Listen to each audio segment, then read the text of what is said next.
Assalamualaikum warahmatullahi wabarakatuh. Perkenalkan, nama saya Aulia Rizky. Pada video UTS mata kuliah komunikasi data ini, saya akan mempresentasikan rancangan sederhana berbasis problem-based learning.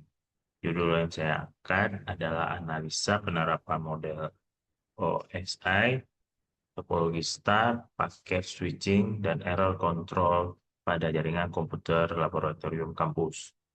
Studi kasus ini saya pilih karena jaringan laboratorium adalah contoh yang dekat dengan kegiatan mahasiswa.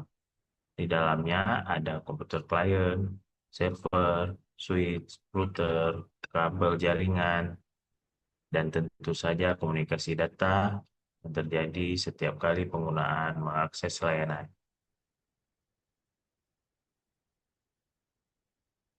Permasalahan yang terjadi menjadi dasar pembahasan adalah kondisi ketika beberapa komputer di laboratorium kampus mengalami koneksi lambat, file gagal kirim, atau akses ke server lokal sering terputus.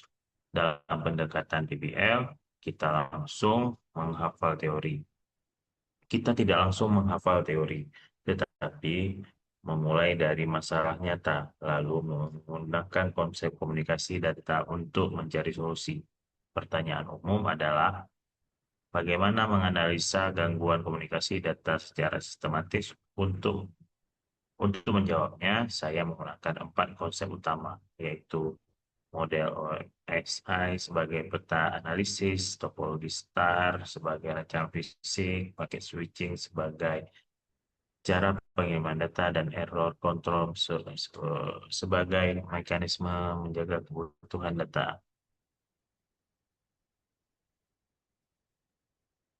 Pada rancangan awal, jaringan laboratorium menggunakan topologi star. Semua komputer klien, server, lokal, dan router internet terhubung ke satu perangkat pusat, yaitu switch.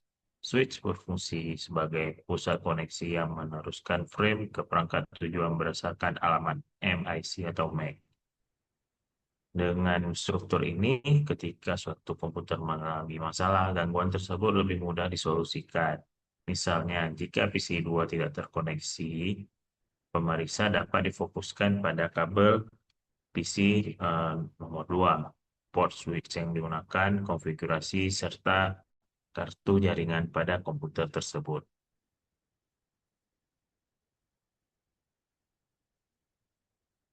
OSI layer sebagai peta komunikasi data. Model OSI atau Operating System Interconnection adalah model referensi yang membagi proses komunikasi data menjadi 7 lapisan. Lapisan pertama adalah fisikal yang berhubungan dengan media fisik seperti kabel dan sinyal. Lapisan kedua data link mengatur frame atau alamat MAC. Lapisan ketiga network mengatur alamat IP dan root. Lapisan keempat transport mengatur pengiriman data end-to-end, misalkan melalui TCP atau UDP.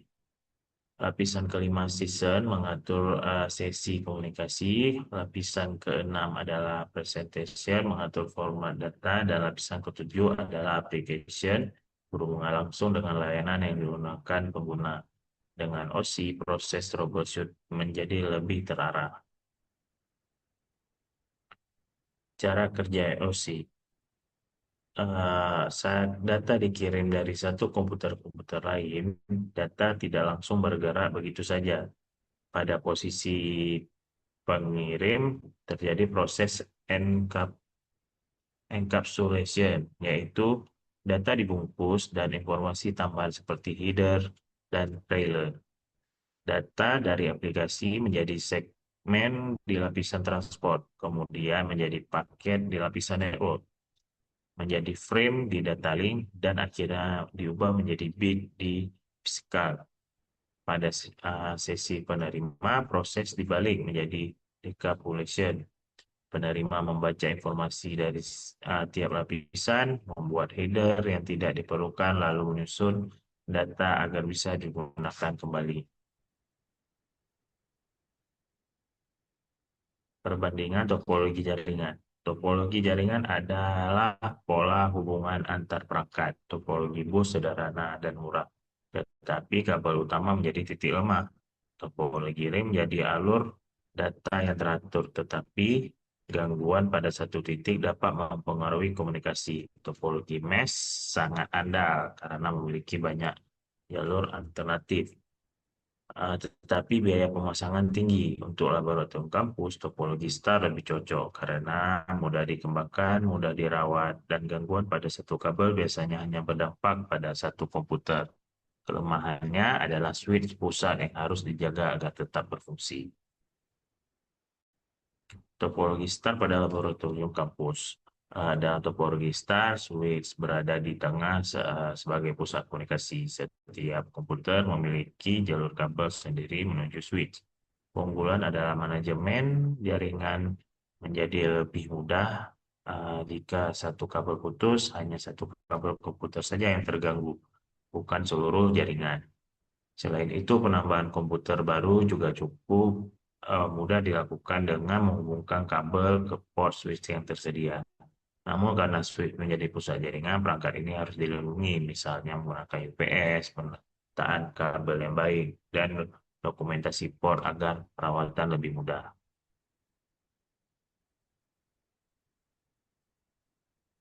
Oke, encoding adalah proses mengubah data digital dalam bentuk bit menjadi sinyal yang dapat dikirimkan melalui media transmisi, misalnya kabel UTP atau jaringan nirkabel. Sebaliknya, decoding adalah proses membaca sinyal yang diterima lalu mengubah kembali menjadi bit dan data. Proses penting karena komputer bekerja dengan bit, sedangkan media transmisi membawa sinyal. Manfaat encoding dan decoding antara lain menjaga sinkronisasi antara pengirim dan penerima, meningkatkan efisiensi penggunaan bandwidth, serta mengurangi resiko kesalahan pembacaan sinyal. Paket switching pada jaringan modern, data umumnya dikirim menggunakan paket switching. Artinya data besar dipecah menjadi paket-paket kecil. Setiap paket diberikan informasi seperti alamat sumber, alamat tujuan, nomor urut, dan data kontrol. Paket-paket tersebut dapat melewati rute yang berbeda sesuai kondisi jaringan, lalu disusun kembali saat sampai di tujuan. Untungnya paket switching adalah jaringan yang dapat digunakan bersama oleh banyak pengguna secara efisien. Namun, ada kemungkinan paket hilang terlambat atau tidak berurutan karena itu diperlukan mekanisme kontrol di lapisan jaringan dan transport.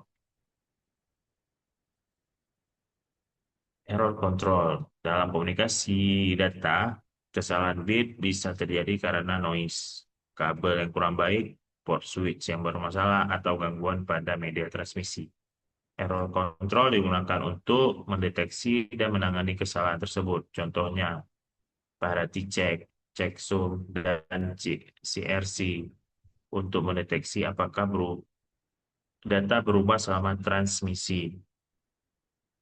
Untuk koreksi, salah satu contoh konsep adalah Hamming code yang dapat memperbaiki kesalahan bit tertentu. Selain itu, ada mekanisme ARQ atau Automatic Repeat Request, yaitu penerima meminta pengiriman ulang jika data rusak, hilang, atau tidak dapat konfirmasi yang benar. Alur troubleshooting berdasarkan OSI. Dalam kasus laboratorium, troubleshooting sebaiknya mengikuti urutan OSI dari bawah ke atas. Pertama, cek physical layer, kabel, konektor, lampu, indikator port, dan jaringan kartu jaringan. Kedua, cek data link seperti alamat MAC, port switch, VLAN, atau frame error. Ketiga, cek network layer seperti alamat IP, subnet, gateway, dan PIN. Keempat, cek transport layer, tipe port layanan, firewall, TCP, dan atau UDP. Terakhir, cek application layer seperti layanan server, DNS, browser, atau file sharing. Dengan alur ini, analisis menjadi lebih rapi, tidak asal menebak penyebab masalah. Solusi rancang akhir, berdasarkan analisis, solusi rancang akhir adalah menggunakan model OSI sebagai kerangka diagnosis topologi star, sebagai struktur fisik jaringan laboratorium, paket switching sebagai pemahaman proses penerimaan data, dan error control untuk menjaga integritas data. Rancangan ini tidak hanya menjelaskan perangkat apa yang digunakan, tetapi juga bagaimana data bergerak, bagaimana paket dikirim, bagaimana kesalahan dapat terjadi, serta bagaimana masalah dapat dilokalisasi. Jadi, solusi komunikasi data harus memadukan desain jaringan dan pemenuhan proses transmisi. Oke, penutup kesimpulan jaringan laboratorium kampus dapat dianalisa dengan lebih sistematis jika menggunakan pendekatan OSI layer. Topologi star memudahkan pengelolaan perawatan jaringan, paket switch membuat pengiriman data lebih efisien karena data dikirim dalam paket kecil, sementara itu error control berperan sebagai untuk menjaga agar data diterima tetap benar. Oke, kalau demikian presentasi dari saya. Terima kasih atas perhatiannya. Assalamualaikum warahmatullahi wabarakatuh.